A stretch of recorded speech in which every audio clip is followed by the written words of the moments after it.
শুরু করো। কিন্তু দিদি, শুভ মুহূর্ত তো পেরিয়ে গেছে, এখন কি করে করব পুজো? ঠাকুরমশাই বলেন না, যখন কোনো লগ্ন না থাকে তখন ব্রহ্ম মুহূর্তই সঠিক মুহূর্ত।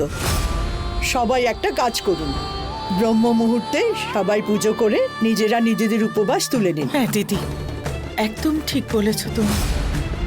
এই যে দৈব অঙ্গুরীয়, যদি ব্রহ্ম মুহূর্তের শুভক্ষণে তার কন্যা এটি স্পর্শ করে, তাহলে এটি স্বয়ং তাকে চয়ন করবে।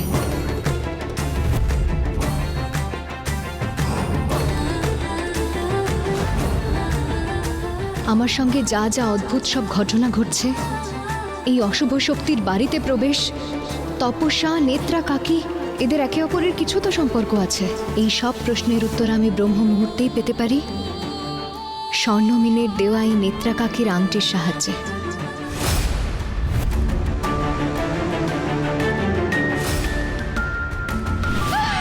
না না না না না, একদম চুপ করে যাও। আমি বলছি না চুপ করতে। তোমার কি মাথা খারাপ হয়ে গেছে? না না না না না, চুপ করে যাও, চুপ করে যাও।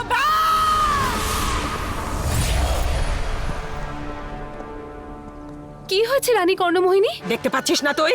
ওই প্রতিজ্ঞা, ও হাসছে আমার ওপর। দেখ, ওই দেখ। না এদিকে না, সব জায়গায় আমি যেদিকেই তাকাচ্ছি শুধু প্রতিজ্ঞাকেই দেখতে পাচ্ছি। সব জায়গায় শুধু ওই প্রতিজ্ঞা প্রতিজ্ঞা। সব দিক থেকে ও আমাকে দেখে হাসছে। ওর হাসির আওয়াজে আমার কান ফেটে যাচ্ছে, সহ্য হচ্ছে না। না, ব্যাস ব্যাস, অনেক হয়ে গেছে। এবার ওই প্রতিজ্ঞাকে আটকাতেই হবে আমায়।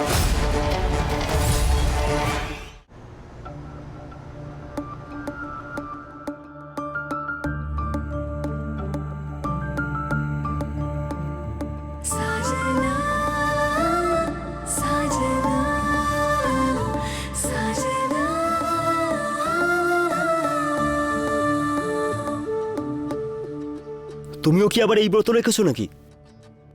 হ্যাঁ, এটা কেন জিজ্ঞেস করছো? না মানে কালকে তুমি পুজোতে ছিলে না তো, তাই সবাই খুঁজছিল তোমাকে। হ্যাঁ, ওই মুহূর্তে আমার একটা দরকারি কাজ ছিল। আচ্ছা, এমন কি দরকারি কাজ ছিল যার জন্য তুমি পুজো ছেড়ে চলে গিয়েছিলে?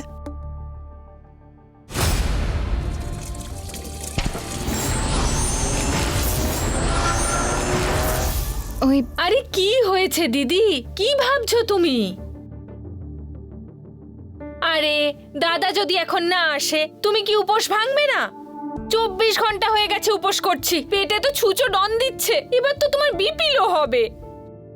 কি করি? মা, তুমি কাল থেকে কিচ্ছু খাওনি তাই না? না তুমি সুগারের ওষুধটা খেয়েছো? তোমার শরীর খারাপ হয়ে যেতে পারে মা। মা প্লিজ প্লিজ তুমি এই ব্রতটা ভেঙে দাও। না রে প্রেম, স্বামীর মঙ্গলের জন্য উপোস, আর একজন বিবাহিতা স্ত্রী শুধুমাত্র এই উপোস স্বামীর হাতে জলপান করে ভাঙে না। যতক্ষণ না তোর বাবা আসছেন আমি উপোস ভাঙবো না। প্রথমবার বৌমা এই ব্রত করছে, ভাবছে হয়তো খুব ভালোভাবে পালন করবে। নতুন বৌমাকে শ্বশুরমশাই কি উপহার দেবে তার জন্য অপেক্ষা, কিন্তু ঝামেলা যে এই বাড়িতে এমন ভাবে এসে পড়েছে যে কি বলবো। আমি এক্ষুনি আসছি।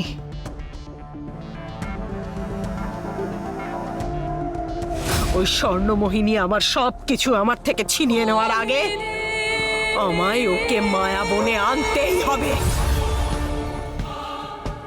আর তাও জীবিত অবস্থায়। ক্ষমা করবেন রানী কর্ণমোহিনী, কিন্তু ওই প্রতিজ্ঞাকে মায়া বনে নিয়ে এসে আপনি কি করবেন? ও হচ্ছে স্বর্ণমোহিনী, জগতের সব শুভ শক্তি ওর মধ্যে নিহিত আছে। শুধু একবার ও যদি মায়া বনে আসে, তাহলে আমি ওকে বন্দি করে ওর সমস্ত শক্তি ছিনিয়ে নেব। তাহলে সেই চিন্তা আপনি আমার ওপর ছেড়ে দিন রানী কর্ণমোহিনী। প্রতিজ্ঞাকে মায়া বনে নিয়ে আসার সব দায়িত্ব আমার। যদি তুই সত্যি সেটা করতে পারিস, তাহলে তোকে ওই স্বর্ণমোহিনীর শক্তি আর তোর ভালোবাসার প্রেমকে পেতে কেউ আটকাতে পারবে না তপস্যা।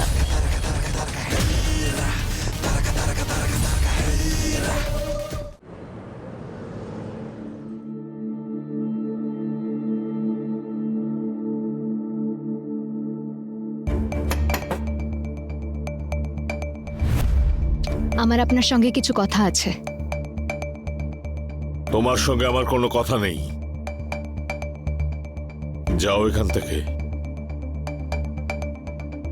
আমি জানি যে আপনি আমার উপর রেগে আছেন, কিন্তু আমি আপনার সঙ্গে কথা নয়, আমি আমার অধিকার চাইতে এসেছি। কি বললে? এ বাড়িতে কোন অধিকার বাকি আছে তোমার? আমি শুনেছি যে মাথুর পরিবারে যখন কোনো নতুন বউ নিজের প্রথমবার তিজের ব্রত রাখে তখন তাকে নাকি উপহার দেওয়া হয়। ও, উপহারের লোভ তোমাকে এখানে টেনে এনেছে।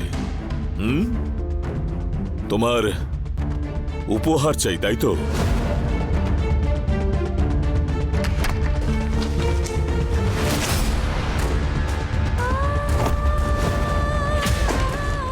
এইসব চাই তো তোমার? সেই জন্যই বিয়েটা করেছো একটা বড়লোক বাড়িতে। ভালোভাবেই জানা আছে তোমাদের মতন দু পয়সার লোকদের ভাবনা। আরে যা চাও উঠিয়ে নাও আর নিয়ে বেরিয়ে যাও এই ঘর থেকে। আপনার রাগ করাটাই স্বাভাবিক। একজন বাবার তো এটাই স্বপ্ন থাকে যে সে নিজের মনের মতো নিজের ছেলের বিয়ে দিতে পারে, আর আমার কারণে আপনার এই স্বপ্ন পূরণ হয়নি। কিন্তু আপনি আমার ভুলের শাস্তি আন্টিকে দেবেন না দয়া করে।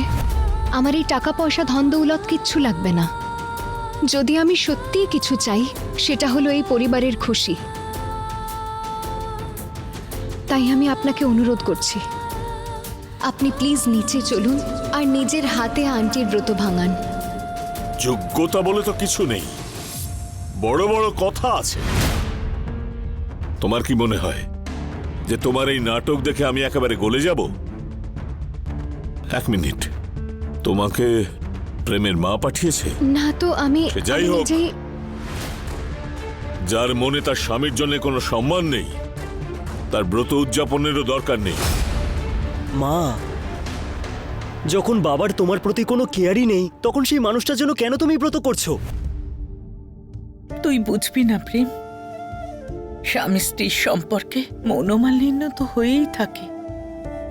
তার মানে তো এটা নয় যে যে আমি আমার কর্তব্য ভুলে যাব। না প্রেম, যতক্ষণ না তোর বাবা আসছেন আমি আমার উপোস ভাঙব না। তুমি তো জানো মা, বাবার কাছে তার জেদের থেকে বড় কিচ্ছু নেই। উনি আসবে না মা।